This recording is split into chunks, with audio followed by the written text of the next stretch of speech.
ഞാനേ നിന്റെ ആണത്തത്തെ ചോദ്യം ചെയ്യാൻ വന്നതല്ല. എന്റെ മോക്ക് ഒരു കുഞ്ഞുണ്ടായി കാണാൻ എന്റെ ആഗ്രഹമാണ്. എനിക്കൊരു മുത്തച്ഛനാവണം, എനിക്കൊരു ആഗ്രഹമുണ്ട്.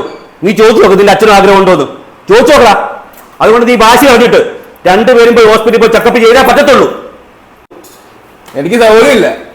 സൗകര്യമില്ലടോ. താൻ കുറെ നേരം തിരക്കാൻ തുടങ്ങിയിട്ട്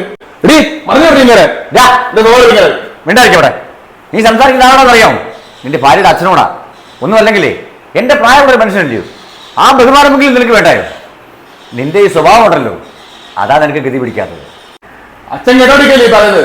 എത്ര പറഞ്ഞാ കേട്ടോടിക്കുന്നത്? എന്റെ അച്ഛൻ പറഞ്ഞത് എന്താ തെറ്റ്? നാട്ടുകാർ മൊത്തം ചോദിച്ചോണ്ടിരിക്കുക. എനിക്ക് നാണക്കേടുണ്ട്, എനിക്കൊരു അമ്മയാണോ എന്ന് ആഗ്രഹമുണ്ട്. എന്നെ ഒട്ട് ഹോസ്പിറ്റലിൽ കൊണ്ടുപോകത്തുമില്ല, ചേട്ടനോട്ട് വരുത്തുമില്ല. വെറുതെ എന്റെ അച്ഛന്റെ മെക്കെട്ട് കയറരുത്, എന്റെ സ്വഭാവം മാറും. നിന്റെ കൈയോടെ തല വയ്ക്കും. നീ ആളാകെ ഒരു കൊച്ചുകളെ കാണിച്ചു വിടണം.